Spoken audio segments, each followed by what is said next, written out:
Hey, what's up, Paranormal Army? Welcome back to another stories video today. This story is one of the most recent ones that has happened to me, and ultimately the reason I ghost hunt. So it's really difficult for me to tell this story, so I'll do my best to tell it to you guys. If you haven't, hit that like and subscribe button, and if you're new here, I primarily ghost hunt, and I do stories on my downtime. And if that's the type of content you guys like, go ahead and hit that subscribe button, and let's jump right into it. I want to tell you guys a story that happened to me in 2018, and ultimately the reason I started my ghost hunting channel. If you're new here, welcome. I hope you enjoyed today's story video. I do ghost hunting if that's the reason you're here as well. It's just winter time and ghost hunts are somewhat hard to get right now, and I also had a COVID scare recently. I'm clear. I got tested. We're all golden there. Alright guys, let's do this. Alright, so this story happened to me in my own home. I was given this home for free. Actually, it was got given to me, which was a very big blessing in itself.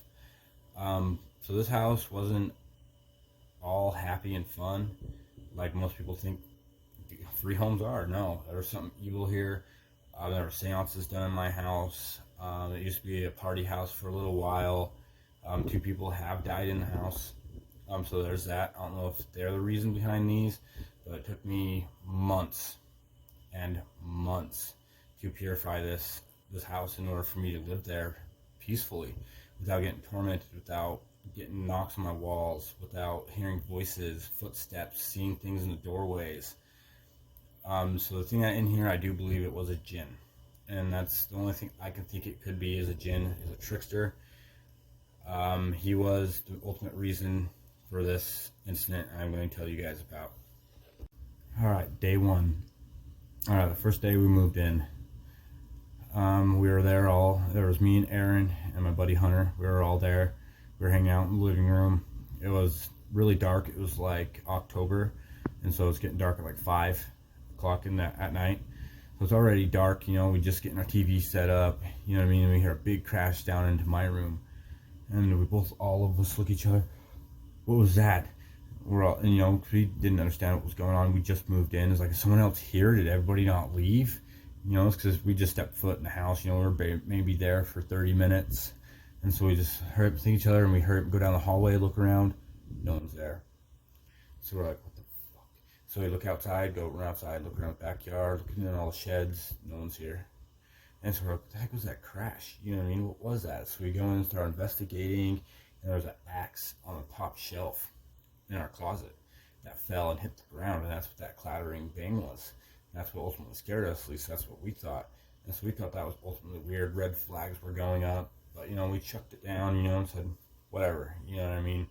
So we went back doing our thing, and got our game systems hooked up, and a couple hours later, you know what I mean, we were playing video games and having a good time, drinking and partying, and all of a sudden, boom, boom, something else happens. We're like, what the heck, you know what I mean? And we didn't understand, and we started hearing footsteps walk towards us, and we're like, what the crap, you know. And then nothing was there. We heard it walking towards us, nothing was there.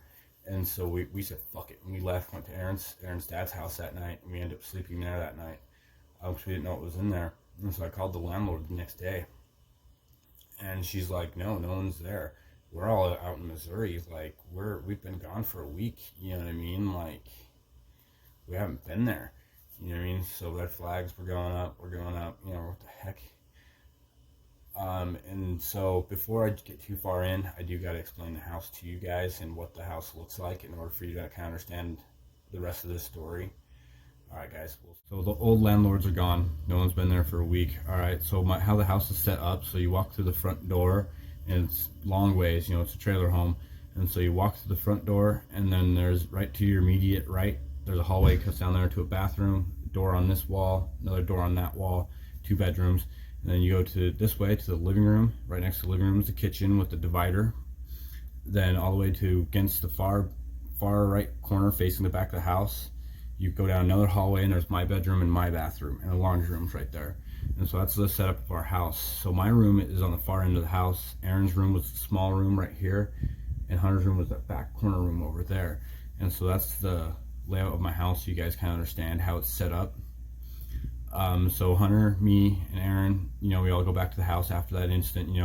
It was surprisingly calm. Nothing was happening, and so we're like, okay, let's try this one more night. And this night was beautiful. Nothing happened. No weird, loud banging. Nothing like that.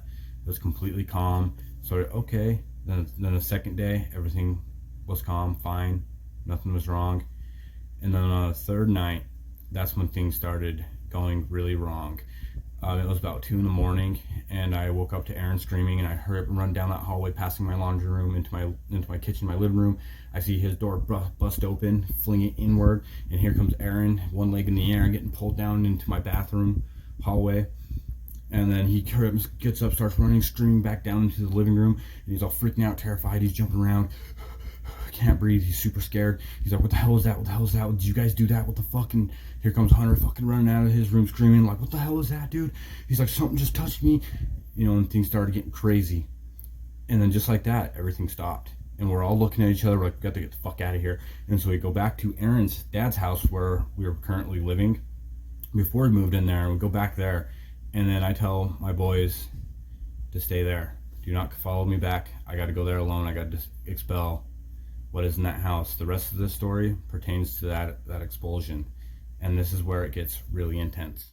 This next portion, the expulsion, is one of the most difficult portions of this whole video for me to explain, because it didn't happen to someone else, it happened to me. So if you believe it, you believe it. If you don't, you don't. But I do personally recount all the following statements in this story are true. Alright guys, this is lot 21. Let's get into it. Alright, so it all started after everybody left. They were only expected to be gone for about 2 weeks. And while I do the ritual and get everything all cured. So the first thing I go in and introduce myself, let them know I'm the owner, this is my house. We either work together or you need to leave or you're going to be expelled by me. It didn't like that very much. And when I tried, it worked. But it did take me a very long time to do so. So in the beginning, it was very hard. You know what I mean? This thing would scratch me, pull me out of bed, it would slam doors, it would flip lights on and off. Sorry guys, this is pretty intense. It's hard for me, because it's so crazy. So crazy. Alright, so it would pull me out of bed, it would rip my covers off, it would turn off and on lights, slam doors, it would mess with my thermostats. And so the first night, everything was okay, you know what I mean, nothing too bad happened, I'd hear footsteps, stuff like that, see it standing in the doorway, and that night was good. Second night was a little more worse, I'd hear tapping and footsteps more frequently. The third night was incredibly hard. It always starts in the third night. This night I got scratched and pulled out of bed. This night while I was sleeping, I was having a very intense form of sleep paralysis is what people call it. And it's one of super scary. It ripped me out of bed. And I remember screaming and running to my living room, shaking because I was so scared. I didn't know what to do at this time, so I grabbed some sage and I lit it. And everything went calm for the rest of the night. Oh man. So the sage really helped. It purified my area, made my room safe for me to sleep in that night. The fourth night, the sage just pissed it off more. And it just came on full attack mode. I didn't sleep for 12 hours. It tormented me. It slammed doors. It flicked on and off my light. It pulled curtains down. It ransacked my kitchen, pulled drawers open, ripped things out of my cupboards, and this continued for 12 hours straight. The banging, the walking, everything. It scared the living daylights out of me. After the fourth night, I didn't know I was going to be able to do it. And so I asked for help, from the other good spirits that were in my house, the other 2 individuals that passed away there, and they ultimately did help me. But that was months after this initial excursion happened. After I banished the one evil thing, something else decided to join in and come through, but I didn't know that there was a seance done in the house, and what that did was open a crack an evil crack in my sublayer, you know what I mean, in the earth, and caused basically a portal for evil things to come through. And that's ultimately how I stopped the hauntings in my house, was closing that portal. But the second spirit that came through, he didn't physically touch me, but he did make his presence known by banging, loud crunching noises. He would screech and growl at me. He was the ultimately one that actually gave me the most trouble getting rid of. I ultimately had to end up trapping him in a crystal in order for him to go away. But this is concluding my story, guys. It's really hard for me to elaborate this. If you guys have not, hit that like and subscribe button, guys. And ultimately this story is the reason I ghost hunt, because I wanted this to happen to me again, so that way I can catch it on video for you guys all to see. Alright guys, thank you for watching.